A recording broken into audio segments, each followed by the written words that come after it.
Welcome back to the Mass Kitchen, guys. We're behind every sizzle, there's a story. It's been a while we posted a long form video, but hey, I'm so glad to tell you guys that this will be the last video in this place.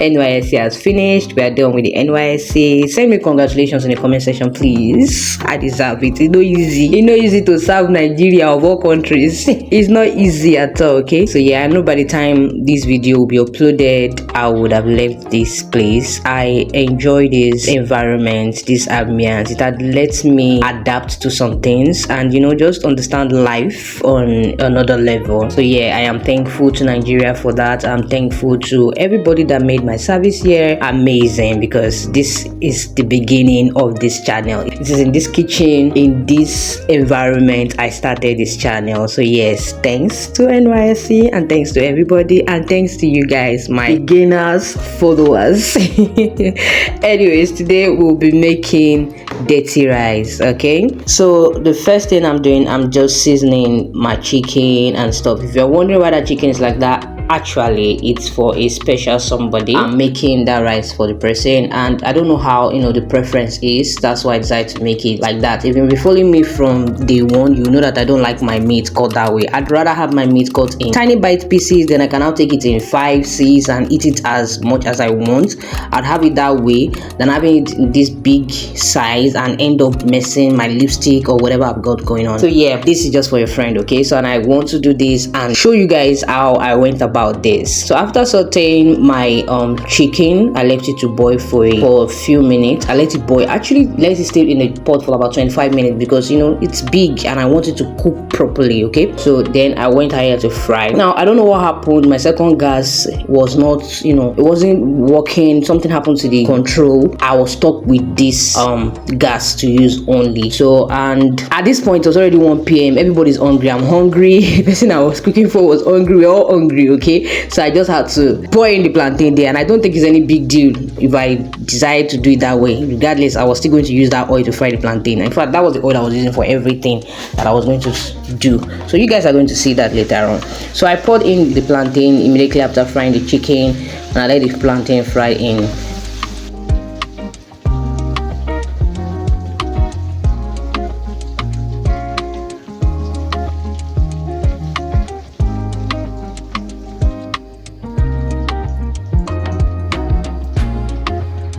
And then now we move straight up to the first method in this dirty rice. So the first method now is we are going to be frying our minced meat. So yeah, I put granite oil, the one I used to fry the chicken, and then I put in the minced meat. And as you can see the way I'm doing it right here, I'm adding in my chicken stock, the one I used in boiling the chicken. So there was really no need for any more this extra this thing, but I did added a little bit because I want the beef itself to have its own flavor, if you understand what I mean. So yeah, so I went in with every ingredient I used in boiling the chicken also, as you can see as I'm putting it in here right now.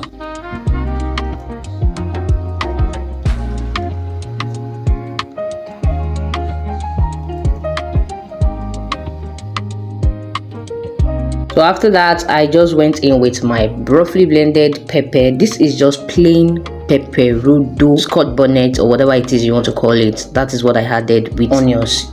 So there was no tomato, nothing, it was just that. So I did that. I poured that in with the minced meat and I left it for a little bit to cook.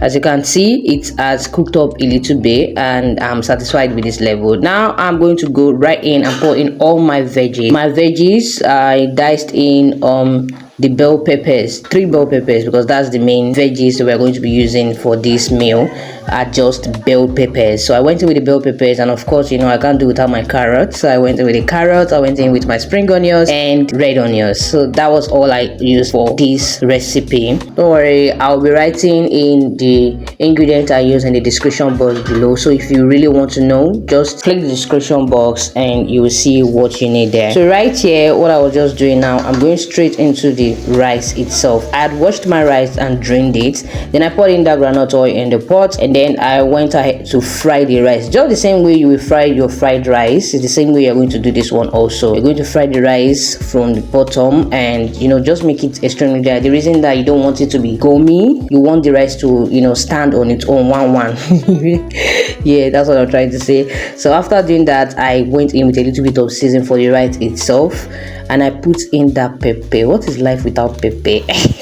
Okay, don't mind me, I just need that pepper, that rice to have its own flavor, you get. So yeah, I went in with every of my seasoning, the same seasoning I used for the chickens, and I made sure I fry them all together properly before adding in water.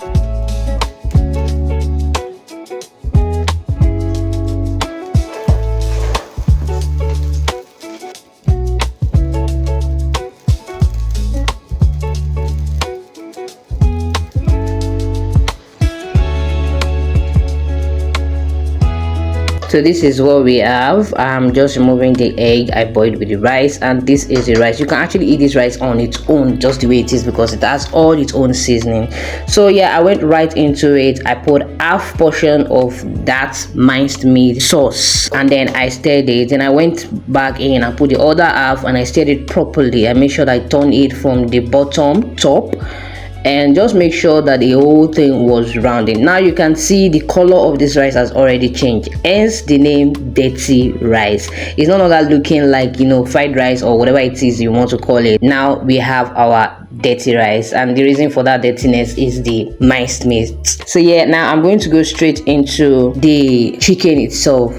Please don't come for me, I beg. I'm a pepper girl, okay? If you don't like pepper, you can definitely skip this part. It's not necessary.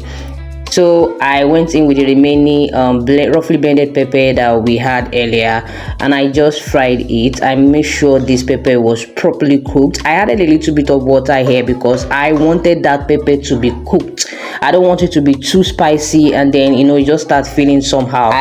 After it had properly cooked, at this point I was sure this pepper was good to go. You can actually use this pepper to eat rice and you won't feel that much spice, I promise. So yeah, after that I added in the chicken, the egg, and I left it in again to the pepper for it to cook properly. So when I was sure that it had entered, the entire seasoning has entered into the chicken, I went ahead and plated my dirty rice. So yeah, we have it. This is all we have for the dirty rice. I portioned it, and look at how beautiful this is. Is it not beautiful? This is so amazing. It came out so fire. The taste was amazing, guys. I cooked this and I couldn't eat it that day myself. I don't know why. I was just not in the mood to eat. But the next day when I warmed the rice, oh my god, please try it and just come and give me a review. In fact, I don't want to overhype this meal, but try this meal yourself and come to the comment section and tell me how exactly this made you feel, because I don't want to even exaggerate it right here, but trust me, this is the best recipe I've made so far. So that'll be all for today, guys. Hit the like button, subscribe to the channel, and let me know how I did in the comment section. If you will be trying this recipe, please let me know. I definitely want to know your review, and we'll see you in another one. Bye, guys.